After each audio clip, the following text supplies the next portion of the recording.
உடனே மனசுக்கு ஞாபகத்துக்கு வரும். திருவாரூர் தேர்னா சும்மா வாங்க, மண்ணோட அடையாளமாச்சு. ரொம்ப நாளா ஓடாம இருந்த இந்த திருவாரூர் தேர ஓட்டுறது நான் தான் மாற தட்டி சொல்லிக்கிட்டது யாருன்னு உங்க எல்லாருக்குமே நல்லா தெரியும். ஆனா அவருடைய மகன் மாண்புமிகு சிஎம் அவர்கள் இப்ப என்ன செய்யறாங்க?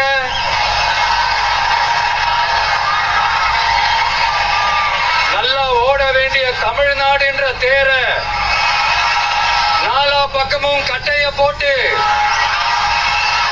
ஆடாம அசையாம அப்படியே நிப்பாட்டிட்டாரு. இத பெருமையா வேற சொல்லிக்கிறாரு, சவாலா வேற சொல்லிக்கிறாரு. திருவாரூர் மாவட்டம் தான் அவங்களுடைய சொந்த மாவட்டம்னு பெருமையா சொல்லிக்கிறாங்க. ஆனா இங்க திருவாரூர் கருவாடா காயுது. அதை கண்டுக்கவே மாட்டேன்றாங்க. அவங்க அப்பா பேர்ல பேனா வைக்கணும்னு சொல்றீங்க, எல்லா இடத்துக்கும் அவங்க அப்பா பேரை வைக்கிறீங்க. சாரி, உங்க அப்பா பேரை வைக்கிறீங்க. ஆனா உங்க அப்பா பிறந்த இந்த திருவாரூர் மாவட்டத்துல ஒரு அடிப்படை சாலை வசதி கூட சரியா இல்லையா சார்?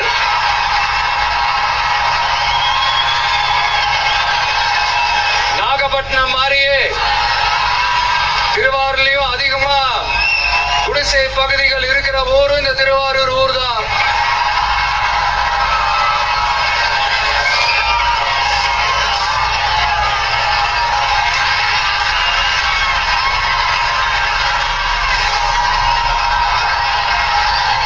நண்பா,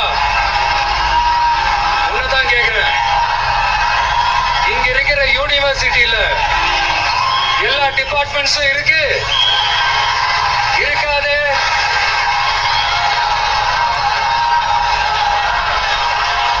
இங்க இருக்கிற மெடிக்கல் காலேஜுக்கு வைத்தியம் பார்க்கிற லெவல்ல தான் இருக்கு. நண்பா, இங்க இருக்கிற மெடிக்கல் காலேஜ்ல எல்லா எக்யூப்மெண்ட்ஸும் வேலை செய்யுது செய்யாது?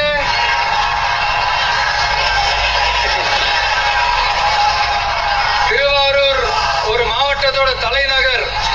ஆனா திருவாரூர் பஸ் ஸ்டாண்டுக்கு என்ஹெச்ல இருந்து சரியா ஒரு ரோடு இருக்காது. கும்பகோணம், ஜெயங்கொண்டம், விருதாச்சலம், நீட்டாங்கலத்திற்கு புதிய ரயில் பாதை அமைக்கணும் என்ற கோரிக்கை 50 வருஷமா நிறைவேறாம இருக்கு. இந்த மாவட்டத்தில் ஒரு மந்திரி ஒருத்தர் இருக்கிறாரு. அவரோட வேலை என்னன்னு தெரியுமா? சிஎம் அவர்களுடைய குடும்பத்துக்கு சேவை செய்யறது. அவர்தான் அவருடைய வேலை. மக்கள் தான் இம்பார்ட்டன்ட்னு அவருக்கு நாம புரிய வைக்கணும். உங்களுடன் ஸ்டாலின், உங்களுடன் ஸ்டாலின், உங்களுடன் ஸ்டாலின் உங்க குடும்பத்துக்கு மட்டும்தான் சொல்லிக்கிறணும்.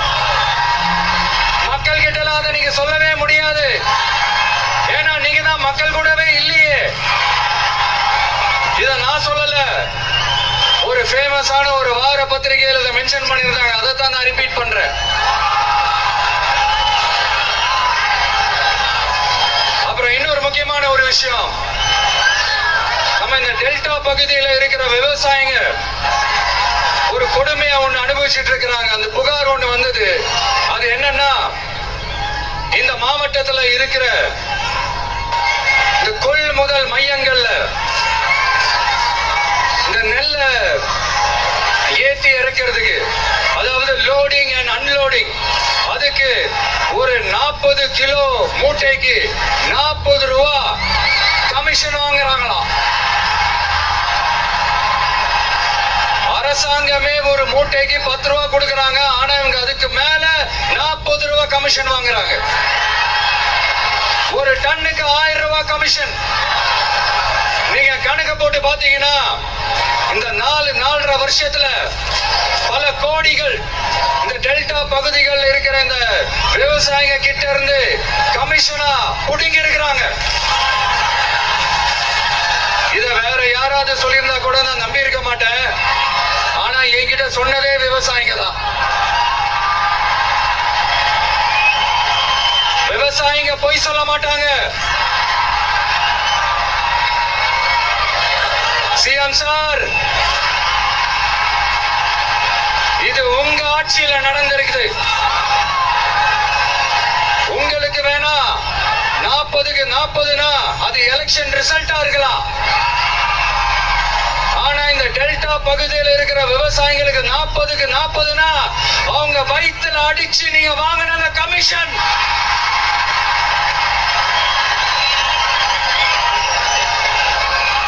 இது உங்க ஆட்சியில நடந்திருக்குது. சிஎம் சார், இதுக்கு என்ன பதில் சொல்ல போறீங்க?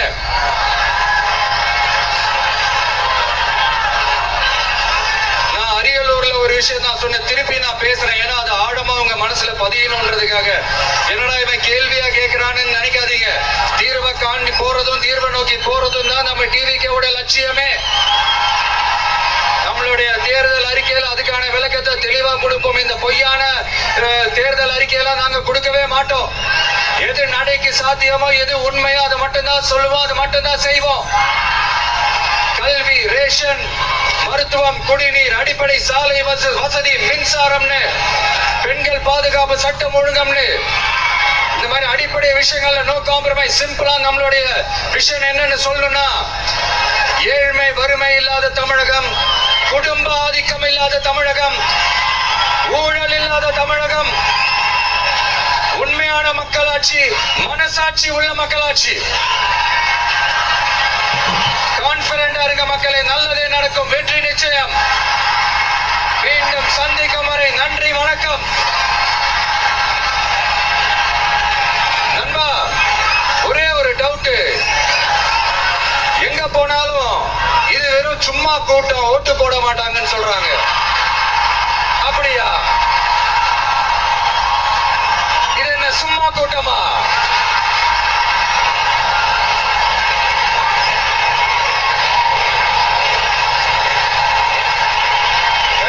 தேங்க்யூ, கோடான கோடி நன்றிகள். தேங்க்யூ.